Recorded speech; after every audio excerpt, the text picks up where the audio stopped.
Welcome to day 10 of Daily Wisdom, a 31-day journey through the biblical book of Proverbs. I'm Russell Cushman, and I'll be your guide for today's teaching.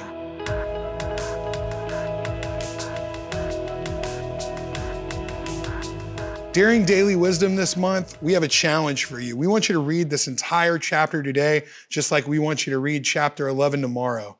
We want you to select just one verse and really meditate on it. Get all the truth out of that verse. And finally, don't take this journey alone. Share it on social media, both this video and your observations. Share it with your life group, with your family, with your friends. Proverbs is all about wisdom, and wisdom is best when it's shared. See, up until now, the last several chapters, Proverbs seems to have an evident focus, like an overarching theme. Wisdom stays in line with this particular subject, right? But a lot of viewers, readers, they don't view Proverbs this way. They kind of view it almost as a Poor Richard's Almanac, like it's just wise sayings collected in chapter form, and they don't see the theme present in most of those chapters. See, Proverbs 10 begins that theme of being misunderstood because it covers a lot of different behaviors. But when you read Proverbs 10 closely, you start to see patterns. Patterns like this. In verse 2, ill-gotten treasures have no lasting value, but righteousness delivers from death. Or verse 3, the Lord does not let the righteous go hungry, but he thwarts the craving of the wicked. Or verse 6, blessings crown the head of the righteous, but violence overwhelms the mouth of the wicked. Or verse 7, the name of the righteous is used in blessings, but the name of the wicked will rot.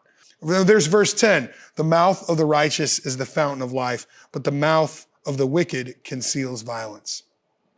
And here's the thing, throughout that chapter, there's another 7 verses that directly use the same pattern and term. See, this proverb written by Solomon focuses on a singular attribute, righteousness, how the righteous act, how blessings spring from their actions, and how God treats the righteous, opposed to the wicked or to the foolish.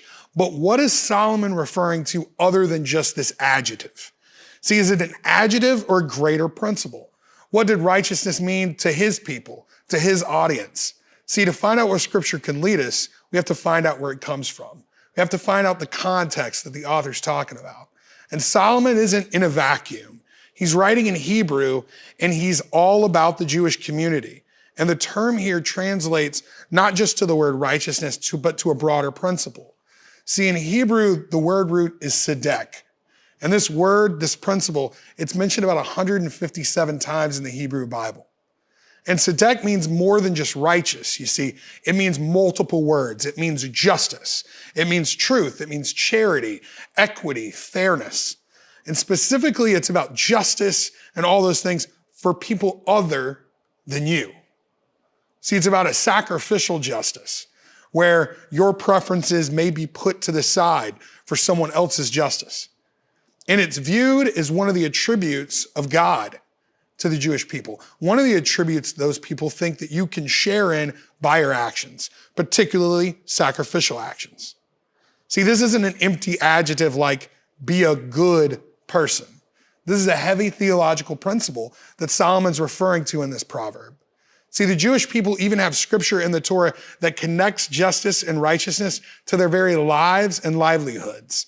See, it's a Hebrew phrase called Tzedek, Tzedek, Terdof, which means justice, justice shall you pursue. It's found in the book of Deuteronomy 16:20. In fact, the full verse is justice, justice shall you pursue so that you may live and possess the land which the Lord your God is giving you. See, here in that verse, the saying's not just justice, justice for repetition's sake. It means justice for its own sake. It means justice and fairness for you and for them. See, it's about the pursuit of truth, and it's even about business, a sense of fair play, a win-win. My father-in-law, Eric, is actually really admired in business. In fact, all my in-laws are. And shortly after getting married, he gave me a book called Getting Past No by William Ury. It's from 1991, and it's kind of the big thing about corporate sales and corporate negotiation. And it talks about how good deals are only good if they're good for everyone involved, at least if you want a long career as a negotiator. See, William Urey talked about win-win negotiation in 1991, while God put it in the heart of his people in the very first 4 books of the Bible, long, long before. See, justice matters so much to God that he hardwired it into the Jewish sense of governance, business, and conduct. See, so when Solomon says all these points about righteousness, it's not just an empty adjective, but a principle that all of his readers who have ever went to temple, who have ever heard a rabbi, who have ever talked with a priest know. See, the proverb extends beyond just the wisdom of that moment, but through history. And it's not by accident, because the demand for the pursuit of justice for the Israelites to prosper in their homeland is even echoed in this same chapter in Proverbs in verse 30, where it says, the righteous will never be uprooted, but the wicked will not remain in the land. See, for the Hebrew people in Israel and for us in God's kingdom, the pursuit of justice is a requirement for citizenship.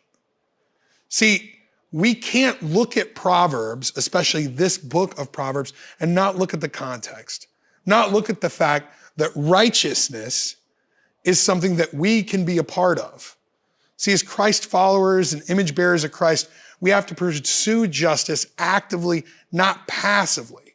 See, righteousness in this passage isn't just a person making good decisions, but a person who seeks the heart of God with a hunger and thirst for justice, mercy, truth, not just for them, not just for their family, but for people they've never met, for the poor and the marginalized and the downcast and the outcast. You might have heard teachers already talk about in our Daily Wisdom series, the companion book to Proverbs in the New Testament is the book of James. And righteousness is talked about there too. We're reminded in James 2:14 through 26 that faith without works is death, that it's counterfeit. And we hear teaching on righteousness in line with the idea of Tzedek here. See, it's not just about right thinking or believing the right thing. It's about right actions. It's about right motives. In fact, in verse 24, James, it's spelled out. You see that a person is considered righteous by what they do and not by faith alone. So today, here's the rub. Our behaviors, our actions, our motives, they have to be aligned with the pursuit of justice, of righteousness, because it isn't just enough for us to believe the right things. We're invited to share in the righteousness of God by our pursuit of justice and righteousness. And all of it's made possible by Christ's work on the cross. And if we pursue this justice and righteousness, maybe people can find the God that we've found. So as we look at Proverbs 10, we aren't just given wisdom to live by, but with a deeper look, instructions on how to be a part of God's movement in this world. Thanks for diving into Proverbs 10 with me today. We'll see you tomorrow for Proverbs 11. Have a great week.